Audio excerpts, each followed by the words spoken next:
State syllabus മാത്സിലെ 10ാം ക്ലാസ്സിലെ AP എന്ന arithmetic progression എന്ന ചാപ്റ്ററിലെ ബാക്കി ഭാഗമാണ് എടുക്കുന്നത്. ഇതിനു മുന്നേ ബാക്കി ഭാഗങ്ങളെല്ലാം എടുത്തിട്ടുണ്ട്. നമുക്ക് നോക്കാം, അടുത്ത കണക്ക് നോക്കാം.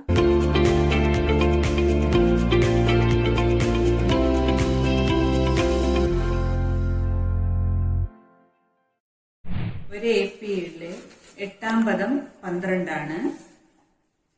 അതുപോലെ 12ാം പദം 8ഉമാണ്. എന്നാൽ ആ AP പ്രോഗ്രഷൻ എഴുതുക, അരിത്മെറ്റിക് പ്രോഗ്രഷൻ എഴുതുക എന്നാണ് ക്വസ്റ്റ്യൻ. അപ്പോ 8ാം പദം 12, 12ാം പദം 8. ഇപ്പൊ നമുക്കിവിടെ x12 സമം x8, 8ാം പദത്തിനോട് 4 കോമൺ ഡിഫറൻസ് കൂട്ടുക അല്ലെ. അതായത് 12ാം പദം കിട്ടുന്നതിന് 8ാം പദത്തിനോട് 4 കോമൺ ഡിഫറൻസ് കൂട്ടുക. അതായത് x12 സമം x8 പ്ലസ് 4d. ഇനി x12 എന്ന് പറയുന്നത് 8 ആണ്. 8 is equal to x8 12 plus 4d. അപ്പൊ 4d കിട്ടുന്നതിന് 8 മൈനസ് 12 is equal to -4. അതായത് 4d is equal to -4. Therefore d is equal to -4/4 is equal to -1. അപ്പൊ കോമൺ ഡിഫറൻസ് -1 ആണ്. ഇനി നമുക്ക് ഫസ്റ്റ് ടേം കാണാം. ഫസ്റ്റ് ടേം കാണുന്നതിന് ഏതെങ്കിലും ഒന്ന് എടുക്കുക. x8 is equal to 12.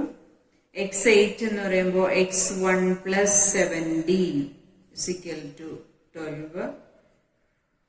അപ്പോ 7d d നമുക്കറിയാലോ. അപ്പൊ x1 plus 7 into d -1 is equal to 12. x1 minus 7 is equal to 12. x1 is equal to 12 plus 7 is equal to 19. 19 ആണ്. ഇനി നമുക്ക് AP എഴുതാം. x1 19, -1 ആണല്ലോ കോമൺ ഡിഫറൻസ്, അതായത് ഒന്ന് വീതം കുറഞ്ഞു വരും.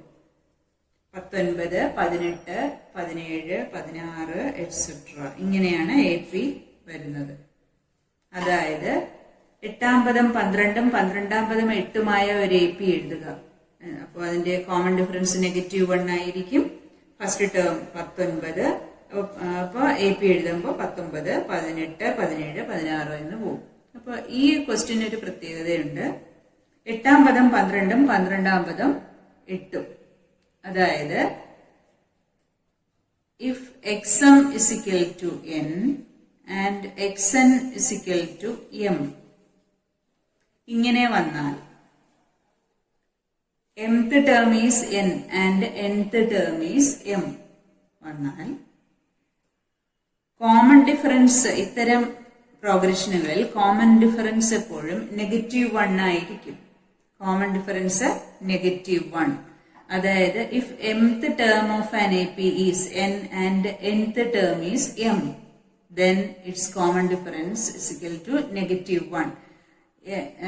x m എന്ന് പറയുന്നത് n-ഉം n എന്ന് പറയുന്നത് m-ഉം ആയാൽ കോമൺ ഡിഫറൻസ് -1 ആയിരിക്കും. അതുപോലെ ഫസ്റ്റ് ടേം എന്ന് പറയുന്നത് m പ്ലസ് n -1 ആയിരിക്കും. m plus n -1. അപ്പൊ നമ്മൾ നേരത്തെ ചെയ്ത കണക്കില് 1ാം പദം, ഈ പ്രോഗ്രഷന്റെ 1ാം പദം എന്ന് പറയുന്നത് m പ്ലസ് n, അതായത് 12 പ്ലസ് 8, 12 പ്ലസ് 8 അതിൽ നിന്ന് -1. അപ്പൊ 12 പ്ലസ് 8 20, 20 മൈനസ് 1 19. 1ാം പദം 19 ആണ്. അതുപോലെ മറ്റേതെങ്കിലും ഒരു പദം കണ്ടുപിടിക്കണം എന്നിരിക്കട്ടെ. അതായത് x3 ഏതെങ്കിലും ഒരു പദം കണ്ടുപിടിക്കുന്നതിന് ചെയ്യേണ്ടത് m plus n minus q എന്നായിരിക്കും. ഇപ്പൊ qth ടേം കാണണം. അപ്പൊ x3 is equal to m plus n minus q ആയിരിക്കും. അതായത് ഈ പ്രോഗ്രഷന്റെ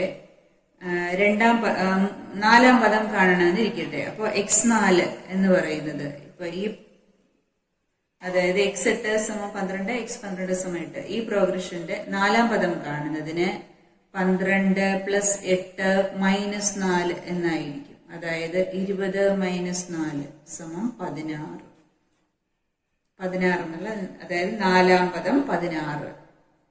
അപ്പോ ഇത് ഓർമ്മിക്കുക. If mth term of an AP is n and nth term is m, then its common difference is equal to -1. First term is equal to m plus n minus 1. അതുപോലെ qth term is equal to m plus n minus q. ഇനി 20-ാം പദമാണ് കാണേണ്ടതെങ്കിൽ x20 is equal to m plus n minus 20. ഈ രീതിയിൽ കണ്ടുപിടിക്കാം. ഒരു പ്രോഗ്രഷനില് അതായത് 5, 8, 11 etcetera എന്ന ഒരു പ്രോഗ്രഷൻ. ഈ പ്രോഗ്രഷനിൽ ഒരു പെർഫെക്റ്റ് സ്ക്വയേഴ്സും ഇല്ല, അതായത് പൂർണ്ണവർഗങ്ങളൊന്നും ഈ പ്രോഗ്രഷനിൽ ഇല്ല എന്ന് തെളിയിക്കുക. 5, 8, 11 എക്സെട്ര എന്ന APയിൽ പൂർണ്ണവർഗങ്ങളൊന്നുമില്ലെന്ന് തെളിയിക്കുക. ഇങ്ങനെയാണ്. അപ്പൊ ഇത്തരം കണക്കുകളില് പ്രൂവ് ചെയ്യാൻ ചോദിക്കുമ്പോൾ നമ്മളിവിടെ ആൾജിബ്രായിക് എക്സ്പ്രഷൻ ആണ് കാണേണ്ടത്. ഫസ്റ്റ് ആൾജിബ്രായിക് എക്സ്പ്രഷൻ കാണുക. അതായത് ഈ ടേമുകളുടെ പ്രത്യേകത എന്തെന്ന് മനസ്സിലാക്കുക. ഈ ടേമുകളുടെ എല്ലാം പ്രത്യേകതയാണ് ആൾജിബ്രായിക് എക്സ്പ്രഷനിലൂടെ നമുക്ക് മനസ്സിലാകുന്നത്. അപ്പോ x1 is equal to 5, d is equal to 8 minus 5 is equal to 3. ഇനി ആൾജിബ്രായിക് എക്സ്പ്രഷൻ നോക്കുക.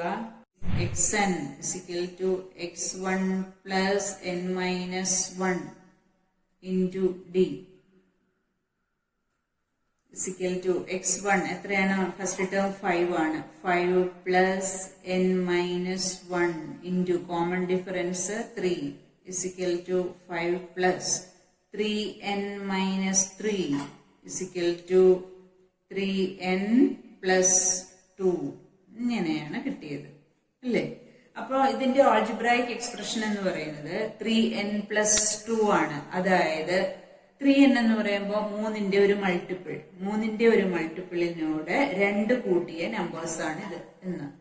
അതായത് 3ന്റെ ആദ്യത്തെ മൾട്ടിപ്പിൾ 3, 3നോട് 2 കൂട്ടുന്നത് 5 അല്ലേ? 3ന്റെ അടുത്ത മൾട്ടിപ്പിൾ 6, 6നോട് 2 കൂട്ടിയത് 8.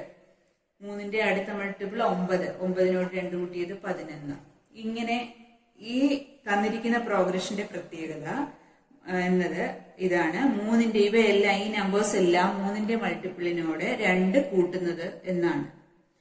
നമുക്ക് പ്രൂവ് ചെയ്യേണ്ടത് ഈ പ്രോഗ്രഷനിൽ ഒരു പെർഫെക്റ്റ് സ്ക്വയർ ഉണ്ടാകില്ല എന്നാണ്. അപ്പൊ പെർഫെക്റ്റ് സ്ക്വയർ എന്നാൽ 3ന്റെ ഗുണിതമോ അതിനോട് 1 കൂട്ടിയ സംഖ്യകളോ ആയിരിക്കും. അപ്പോൾ ഈ പ്രോഗ്രഷനിലാകട്ടെ 3ന്റെ ഗുണിതത്തോട് 2 കൂട്ടിയ സംഖ്യകളാണുള്ളത്. therefore ഈ പ്രോഗ്രഷനിൽ പെർഫെക്റ്റ് സ്ക്വയർ ഉണ്ടാകില്ല. ഇങ്ങനെയാണിത് പ്രൂവ് ചെയ്യേണ്ടത്.